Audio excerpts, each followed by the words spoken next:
lorsque vous lancez le logiciel QTechOMD, voici ce qui s'affiche à l'écran. Il est composé de plusieurs modules, notamment le module H ossature.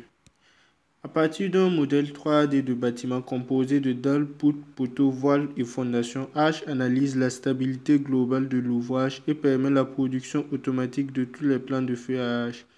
C'est un logiciel de modélisation de bâtiment qui permet de mener rapidement et en toute rigueur les études de descente de charge en respectant les méthodes usuelles de la formation. À côté de H, il existe d'autres modules. Chaque module est spécialisé dans la conception et le dimensionnement de structures type. Par exemple, H ossature est spécialisé dans la conception et le dimensionnement de bâtiments en béton armé. Avant de commencer toute modélisation, il vous faut entrer les normes que vous allez utiliser. Pour cela, vous venez à Options, Localisation. Nous allons travailler avec les normes BAEL. Donc, nous venons ici. Si nous allons utiliser les normes Eurocode, nous allons cocher ici. En construction métallique, nous utilisons les normes CM66. Pour la construction métallique, vous voyez, c'est le module Eiffel Expertise Métal CM66. Voilà, le langage, voilà. Ok. Donc, lorsque vous finissez le paramétrage, vous venez à gauche ici. Ici, vous avez les différents projets que vous avez déjà eu à mener. Donc, pour créer un nouveau projet, il vous suffit de faire clic droit, Nouveau, et vous rentrez le nom de votre projet. Nous allons nommer notre projet Formation.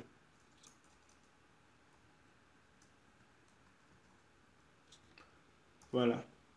Donc, lorsque cela est fait, vous vous assurez de vous placer dans le bon dossier et vous lancez H ossature.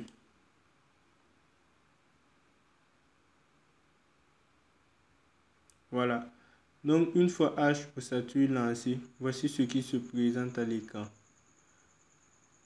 Donc, avant d'importer ou de commencer la modélisation directement sur H ossature, car il est possible de modéliser directement sur H ossature ou d'importer un fond de plan DXF, il vous faudra faire les différents paramétrages. Donc, nous venons dans Options pour d'abord définir les unités que nous allons utiliser. Unités. Les longueurs, nous allons utiliser les mètres. Les forces, au lieu des tonnes force, nous allons utiliser des kilonewtons. Pour les moments, nous allons utiliser des méganewtons. Pour les contraintes, ce sera en mégapascal. Les masses en tonnes. Voilà. Ok. Après cela, je vais au niveau de hypothèse. Hypothèse, matériaux. Je vais définir les différents matériaux que je veux utiliser. Pour cela, je viens dans catalogue. Je vais utiliser du B20. Donc, j'ajoute. Je descends. Pour mes planchers, je vais utiliser le type Audi 15 plus 4. D'accord. Pour le matériau B20, le béton B20, je vais l'utiliser. Pour les dalles, les poutres, les poteaux, les semelles isolées. Pour Audi 15, uniquement pour les dalles. D'accord. Je fais OK. Après, je repars dans hypothèse. Méthode de calcul et prédimensionnement. Voilà.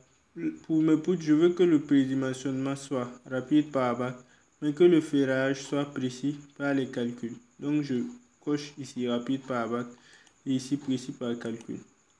Pour les poteaux, je veux que ça soit pareil. Voilà. OK. Pour les poteaux, je veux que ça soit pareil également, rapide par bac, précis par calcul. D'accord. Les semelles isolées, rapide par bac, précis par calcul. D'accord. Après cela, je viens à global. Ici, je peux entrer la contrainte du sol que le laboratoire m'aura communiqué. Mais il faut faire attention. Parce que souvent, le laboratoire communique la contrainte du sol à l'ELS. Donc, il faut bien regarder au niveau du rapport que vous auriez reçu du laboratoire. Lorsque la contrainte du sol donnée par le laboratoire est à l'ELS, il vous faut appliquer un coefficient pour retrouver cette contrainte à l'ELU. Car ici, la contrainte entrée est la contrainte du sol que vous aurez à l'ELU. D'accord? Donc, nous allons supposer que le laboratoire nous a communiqué une contrainte du sol de 0,3 mégapascal à l'ELU. D'accord? Donc, nous faisons OK. Voilà. Donc, après avoir défini les différents paramètres, il vous faut voir la méthode que vous allez utiliser pour le calcul de la descente de charge. D'accord? Donc, nous allons utiliser la méthode réglementaire. Choix de la méthode, choix de méthode. Vous pouvez soit choisir la méthode traditionnelle ou la méthode par élément fini. Nous allons utiliser la méthode traditionnelle. Pourquoi? Parce que nous n'allons pas dimensionner nos planchers avec le logiciel H. Nous voulons juste avoir les efforts qui vont s'appliquer sur les poutres, nos poteaux et les semelles. Pour les planchers, ce seront des planchers nervurés. Donc, le calcul s'effectuera seulement au niveau des nervures. Nous allons utiliser un tableur Excel pour calculer nos nervures. Mais si il s'avère que nous avons un radier à modéliser ou une dalle pleine, nous pouvons utiliser la méthode élément fini qui donne les efforts intrinsèques du plancher. Voilà. OK. Donc, une fois le paramétrage fini, nous allons commencer la modélisation. Cela se fera dans une autre vidéo. Merci d'avoir suivi cette vidéo.